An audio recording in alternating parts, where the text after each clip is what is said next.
সকলকে জানাই শুভ কালী পুজো। যতদিনে আপনারা এই ভিডিওটা দেখবেন ততদিনে হয়তো কালী পুজো চলে গেছে। তাই আপনাদের কালী পুজো এবং দীপাবলি কেমন কাটলো অবশ্যই কিন্তু কমেন্টে জানাতে ভুলবেন না। এখানে আমি রেডি হচ্ছিলাম, বাড়িতে মা লক্ষ্মীর পুজো আছে বলে। প্রতি বছরই এই দিনে মা লক্ষ্মীর পুজো হয়, মানে কালী পুজোর দিন রাত্রিবেলা অমাবস্যা পড়ার সাথে সাথে অলক্ষ্মী বিদায় করে মা লক্ষ্মীকে ঘরে আহ্বান করা হয়।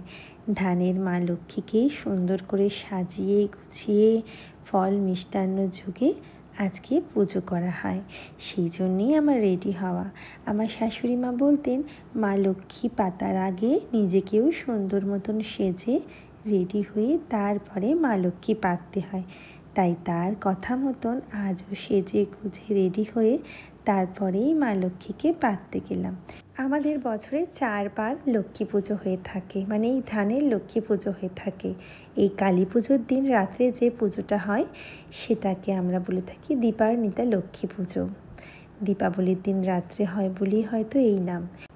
গোবর দিয়ে অলক্ষ্মী তৈরি করতে হয় এবং পুজো করার আগে ঠাকুরমশাই এসে সেই অলক্ষ্মীর পুজো করেন এবং সেটিকে ঘরের বাহিরে রেখে দিয়ে আসা হয়। তারপরে শুরু হয় লক্ষ্মী পুজো।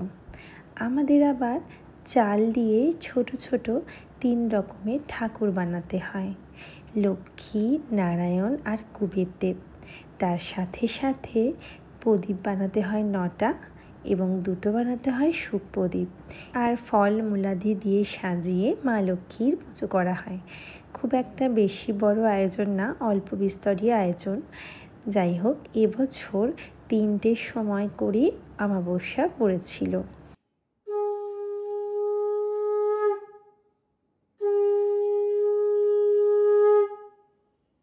ঠাকুরমশাই সন্ধ্যে 7টার সময় পুজো করতে এসেছিলেন।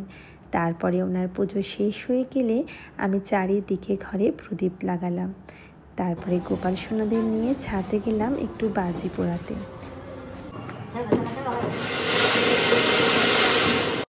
এইভাবেই কালী পুজোর দিন সন্ধ্যেটা আমার সুন্দর করে কেটে গেল। সকলকে টাটা।